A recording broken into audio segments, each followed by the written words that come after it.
Les trois plateformes que je vais te présenter dans cette vidéo sont indispensables si tu veux te lancer dans la création de contenu ou soit si tu es créateur de contenu. Avant d'aller loin, n'oublie pas de t'abonner si tu n'es pas encore abonné, like la vidéo et partage à un ami. Et dis-moi en commentaire si tu as des questions concernant ces plateformes. Donc nous allons commencer. La première plateforme s'appelle CapCut. CapCut sûrement tu connais, je te donne quelques détails encore. CapCut d'abord pour commencer est disponible sur le téléphone, sur le PC et aussi disponible en version web. En version web, comment tu peux aller sur ton navigateur, sur ton PC et aller utiliser CapCut. Donc CapCut va te permettre de faire quoi? De faire des montages vidéo professionnels sans être un professionnel, je te rappelle ça bien. Par exemple, si tu débutes dans la création de contenu, forcément tu ne maîtrises pas d'abord les logiciels de montage professionnels comme DaVinci Resolve, Premiere, où tu vas avoir beaucoup de soucis, tu ne pourras même pas, tu risques d'abandonner ou soit tu dois payer cher pour une formation pour pouvoir débuter. Et si tu avais l'argent pour faire cette formation aussi, sûrement tu n'allais pas encore débuter parce que tu allais être occupé à faire autre chose ou soit en train de te former. Donc CapCut va te permettre pour un début, si tu es débutant, de faire des vidéos montage très cool. Maintenant c'est vrai, CapCut est devenu un peu bizarre parce que tout est devenu payant. Et maintenant qu'est-ce que tu peux faire? Il y a une manière très simple et c'est quoi? C'est juste exporter tes vidéos avec leur petit logo dessus, hein, le logo, le filigrane CapCut dessus, et ça ce n'est pas un souci. C'est vrai qu'il y a certaines fonctionnalités que tu ne pourras pas utiliser, mais ce petit logo beaucoup de gens le connaissent déjà. C'est quand on ne connaît pas que ça devient un souci. Pourquoi? Parce que même des gens qui ne sont pas des créateurs de contenu, par exemple juste pour peut-être monter leurs photos, assembler leurs photos pour mettre sur statut WhatsApp, ils utilisent CapCut et ils ont aussi ce logo. Je vois aussi des créateurs de contenu professionnels qui affichent leurs vidéos avec ce logo. Donc on n'a pas le choix, soit tu paies l'abonnement CapCut directement chez CapCut qui coûte, ou soit tu paies aussi l'abonnement en ligne chez les gens, parce que beaucoup de gens aussi le vendent aussi en ligne un peu moins cher pour le faire, ou soit bon, tu commences d'abord avec ce filigrane et après tu t'améliores. Donc voilà, cette plateforme là est très essentielle pour toi. Et si tu as besoin d'apprendre CapCut, j'ai fait des vidéos sur la chaîne qui te permet de maîtriser CapCut. Notre deuxième plateforme te permet de faire quoi? Ça te permet de t'organiser et vraiment d'avoir tout dans ton téléphone, ou soit d'avoir tout en main. Et il s'appelle Notion. Si tu ne connais pas Notion, Notion te permet de faire beaucoup de choses et c'est disponible en version web, disponible en logiciel sur ton ordinateur et disponible en application sur ton smartphone, que ça soit un Android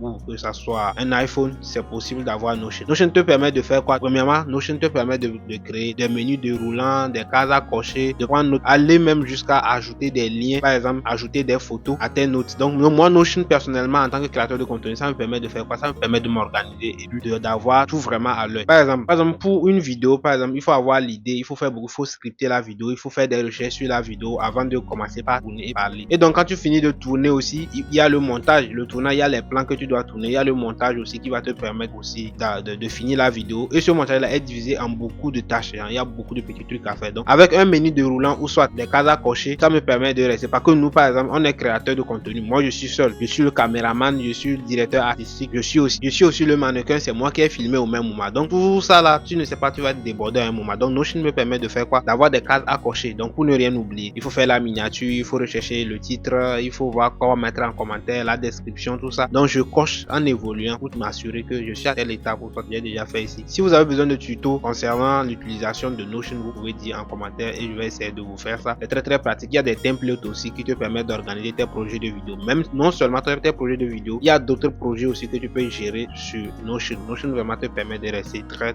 organisé. Notre troisième et dernière plateforme te permet de faire quoi? De créer des visuels, de créer des miniatures pour YouTube, ou soit de créer des publications Instagram, des stories Instagram, des carousels, des logos, des affiches publicitaires. Et ça s'appelle Canva. Canva te permet vraiment de tout faire, même si tu n'es pas pro, même si tu viens de débuter, tu ne maîtrises pas d'abord ce domaine-là du graphisme. Avec Canva, tu vas juste déplacer des trucs, classer, modifier des textes. Par exemple, moi, en tant que créateur, moi, je fais des miniatures YouTube à chaque sortie de vidéo. Donc, moi, je ne maîtrise pas Photoshop pour pouvoir faire des miniatures quali. Donc, je vais directement sur Canva. C'est disponible sur le téléphone, c'est disponible aussi en web et en logiciel. Donc, j'ai le logiciel, des fois, je suis sur le web, je suis directement dans mon navigateur, ou soit je suis sur mon téléphone si je n'ai pas mon ordinateur à porter. Donc, c'est ce que je fais. Donc, avec Canva, il y a déjà des templates qui sont là, des templates de miniatures, par exemple, vidéo qui sont là. Qu'est-ce que tu fais? Tu cliques sur ce template-là, tu modifies, par exemple, l'image, le texte, les couleurs et tout. Et si les couleurs, ça va bien, tu exportes, tu as déjà ta miniature. Donc, pour un début, tu auras besoin d'utiliser vraiment Canva pour ta création, puisque ça te fait gagner en temps. C'est mieux que de rester sur, par exemple, Photoshop et tu ne peux rien foutre. Ça va être une perte de temps. Donc, Canva, voilà ce que Canva te permet de faire. Et c'est une version gratuite et une version pro. Moi, j'utilise toujours la version gratuite jusqu'à aujourd'hui. Donc, la version gratuite est pas mal aussi. Mais si tu as les moyens pour le pro, il faut passer au pro. Donc, en tant que créateur de contenu, ces trois plateformes sont indispensables pour moi parce que ça m'aide beaucoup. CapCut me permet de faire des montages tout simplement, sans trop souffrir, sans maîtriser des logiciels pro. CapCut me permet de tout faire, même depuis mon téléphone. Et Notion qui me permet de rester toujours organisé parce qu'arrivé à un moment, quand tu es débordé, c'est fini. Tu vas sauter des étapes et tout, tu vas oublier des trucs et tu seras toujours surpris à la dernière minute que que tu n'as pas fait ceci, tu n'as pas fait ceci. Et pour terminer, on a Canva qui me permet vraiment de faire le métier de graphiste, de faire mes miniatures. Des fois, j'ai besoin de petites affiches pour annoncer un petit truc ou bien, par exemple, j'ai eu 1000 abonnés, je veux faire une petite publication et tout. Canva me permet de gérer tout cela. Canva me permet de faire des petits logos aussi pour, par exemple, des fois, c'est un truc, c'est très pratique et tout. Et même des fois, même dans le montage vidéo, il y a certaines animations qu'on cherche aussi. On est obligé de le faire sur Canva et ramener sur CapCut et terminer le travail. Donc voilà, c'était tout pour aujourd'hui. Je voulais partager avec vous ces plateformes-là qui m'aident et sûrement qui va vous aider aussi. Donc si vous avez aimé la vidéo, likez la vidéo, dites-moi en commentaire si vous avez des questions ou bien vous voulez des tutoriels concernant ces plateformes. Donc c'était tout, c'était Paul Luc. N'oubliez pas de liker la vidéo, partager, suivez la vidéo qui va suivre. On est ensemble.